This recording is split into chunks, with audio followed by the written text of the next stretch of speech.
ये कहानी सिर्फ युद्ध की नहीं, ये कहानी है उस आत्मसम्मान की जिसे न अकबर तोड़ सका न वक्त। इतिहास के पन्नों में वे ही अमर होते हैं जो असाधारण कार्य करते हैं, जिनके साहस और बलिदान की गूंज सदियों तक सुनाई देती है। लेकिन कुछ ऐसे भी होते हैं जो न केवल नाम बल्कि एक मिसाल बन जाते हैं। ऐसा ही एक प्रतीक है चेतक, महाराणा प्रताप का वफादार घोड़ा, जिसने न केवल वीरता की कहानी लिखी बल्कि अपनी निष्ठा और साहस से इतिहास में अमर हो गया। आज की इस कहानी में हम जानेंगे चेतक, महाराणा प्रताप और मुगल सम्राट अकबर की उस ऐतिहासिक गाथा को जिसने भारतीय इतिहास की दिशा बदल दी। यह केवल एक युद्ध की नहीं बल्कि सम्मान, वफादारी और बलिदान की अमर कथा है। कहानी शुरू होती है गुजरात के तपते रेगिस्तान से। लोक कथाओं के अनुसार एक घोड़ा व्यापारी मेवाड़ के राजदरबार में पहुंचा। उसके साथ थे 3 अनोखे काठियावाड़ी नस्ल के घोड़े। चेतक, त्राटक और अटक व्यापारी ने कहा, महाराज, ये घोड़े बेजोड़ हैं। इनकी वफादारी और ताकत आपके जैसे वीर राजा के लिए अनमोल है। महाराणा प्रताप ने कहा, मैं तब तक नहीं मानूंगा जब तक खुद न देख लूं। दिखाओ ये घोड़े कितने वफादार और बहादुर हैं।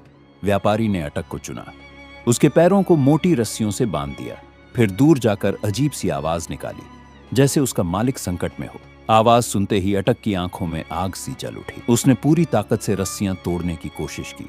पैरों से खून बहने लगा, लेकिन वह रुक नहीं रहा था जब तक उसकी सांसें नहीं थम गईं। यह दृश्य देख महाराणा स्तब्ध रह गए। उन्होंने चेतक और त्राटक को खरीद लिया। चेतक को अपने पास रखा और त्राटक अपने छोटे भाई शक्ति सिंह को दे दिया। समय के साथ चेतक महाराणा का सबसे प्रिय साथी बन गया। वह पहाड़ों और जंगलों में ऐसे दौड़ता मानो हवा से बात कर रहा हो। चाल इतनी तेज थी कि दुश्मन उसे पकड़ ही नहीं पाते थे। महाराणा उसे अपने पुत्र की तरह मानने लगे और चेतक ने भी अपनी अटूट निष्ठा से उनके प्रति प्रेम और समर्पण दिखाया। अब जानते हैं महाराणा प्रताप और सम्राट अकबर के ऐतिहासिक संघर्ष को। यह 2 महान व्यक्तित्वों की टक्कर थी जिनके विचार और लक्ष्य एक दूसरे से बिल्कुल अलग थे। महाराणा प्रताप मेवाड़ के गौरवशाली शासक थे जिनके लिए मातृभूमि की स्वतंत्रता सर्वोपरि थी। वहीं अकबर एकीकृत भारत का सपना देखते थे। अकबर ने कई राजपूत रियासतों को अपने साम्राज्य में शामिल किया, जैसे विवाह और कूटनीति के जरिए। लेकिन महाराणा प्रताप नहीं झुके। अकबर ने अपने सेनापति मान सिंह को मेवाड़ भेजा। यह युद्ध केवल शक्ति का नहीं बल्कि विचारधारा और स्वाभिमान का भी था। इस संघर्ष का चरम बिंदु था सन 1576 का युद्ध। अकबर की सेना में थे 1 लाख सैनिक, तोपें, घोड़े, हाथी। महाराणा की सेना में मात्र 20,000 योद्धा, लेकिन हौसला अडिग था।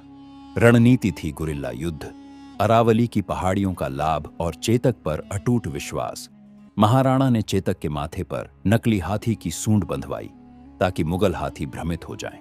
यह रणनीति सफल रही। युद्ध के मैदान में चेतक ने असाधारण क्षमता दिखाई। वह महाराणा को लिए हवा की तरह दौड़ रहा था। महाराणा प्रताप का वजन था करीब 120 किलो। वे 7 फीट 5 इंच लंबे थे।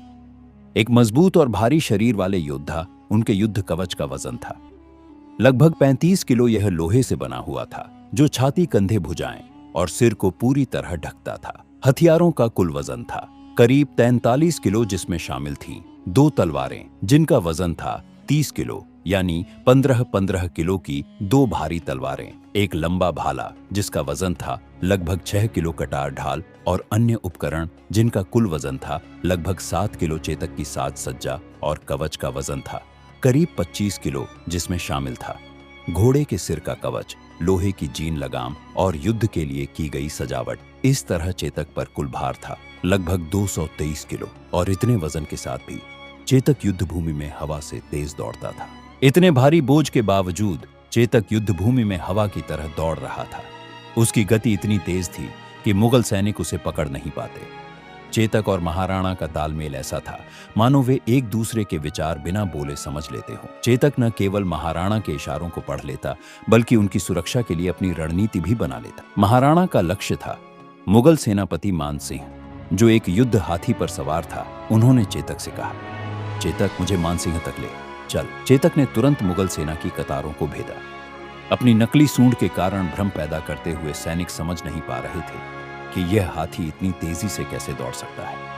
एक रोमांचक क्षण में चेतक अपने पिछले पैरों पर खड़ा हो गया और अपने अगले पैरों को मान सिंह के हाथी के सिर पर रख दिया। महाराणा ने पूरी ताकत से भाला फेंका, लेकिन मान सिंह हौदे में छिपकर बच गया। हालांकि हाथी का महावत मारा गया, जिससे मुगल सेना की कमान में अफरा तफरी मच गई। लेकिन तभी जैसे ही चेतक जमीन पर उतरा, मानसिंह के हाथी की सूंड में बंधी तलवार ने चेतक के पिछले पैर को बुरी तरह जख्मी कर दिया। खून बहने लगा, लेकिन चेतक का हौसला नहीं डगमगाया। मुगल सैनिकों ने महाराणा को घेरने की कोशिश शुरू कर दी और युद्ध की स्थिति गंभीर हो गई। इस संकट के समय महाराणा के वफादार योद्धा झाला मन्ना आगे आए। उनकी कदकाठी महाराणा से मिलती जुलती थी। उन्होंने कहा, महाराज, मेवाड़ को आपकी जरूरत है। आपको युद्ध भूमि छोड़कर सुरक्षित निकलना होगा। महाराणा पहले हिचकिचाए, लेकिन चेतक की हालत देखकर उन्होंने अपना मुकुट और राज चिन्ह झाला मन्ना को सौंप दिया। झाला मन्ना ने इन्हें पहनकर मुगलों को भ्रमित किया और अंत तक वीरता से लड़ते हुए अपने प्राणों की आहुति दे दी ताकि महाराणा सुरक्षित बच सके। चेतक अपने घायल पैर के बावजूद महाराणा को लेकर युद्धभूमि से जंगल की ओर दौड़ा। मुगल सैनिक पीछा कर रहे थे। एक मुगल सैनिक ने चेतक के घायल पैर पर भाला मारा, जिससे उसकी चोट और गहरी हो गई। फिर भी चेतक ने हार नहीं मानी। रास्ते में एक 26 फीट चौड़ा और गहरा नाला आया। महाराणा के मन में एक पल को लगा कि अब बचना मुश्किल है, लेकिन तभी चेतक ने अपनी जिंदगी की सबसे बड़ी छलांग लगाई। अपने अंतिम प्राणों की ताकत से उसने नाले को पार किया और महाराणा को सुरक्षित दूसरी ओर पहुंचा दिया। मुगल सैनिक नाले को पार न सके, लेकिन यह छलांग चेतक की आखिरी थी। दूसरी ओर पहुंचते ही वह दर्द से टूटकर गिर पड़ा। महाराणा की गोद में सिर रखकर उसने वीर गति प्राप्त की। चेतक के इस बलिदान ने महाराणा को मुगलों से बचा लिया। जंगल में जैसे ही महाराणा चेतक को खोने का दुख मना रहे थे, घोड़ों की टाप की आवाज सुनाई दी। सामने उनके सौतेले भाई शक्ति सिंह खड़े थे।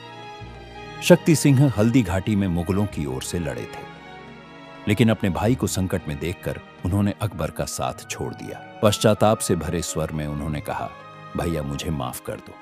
महाराणा, जो पहले ही चेतक के बलिदान से दुखी थे, उन्होंने उदार मन से उन्हें क्षमा कर लिया। शक्ति सिंह ने अपना घोड़ा त्राटक, जो महाराणा ने ही उन्हें दिया था, महाराणा को सौंपा। दोनों ने मिलकर चेतक का अंतिम संस्कार किया और फिर महाराणा त्राटक पर सवार होकर जंगल की ओर बढ़ गए। चेतक की कहानी केवल एक घोड़े की नहीं, बल्कि वफादारी, साहस और बलिदान की है। हल्दी घाटी का युद्ध भले ही निर्णायक जीत न जा सका, लेकिन इसने महाराणा प्रताप की अडिग भावना और सम्राट अकबर की विशाल शक्ति के बीच टकराव को दर्शाया।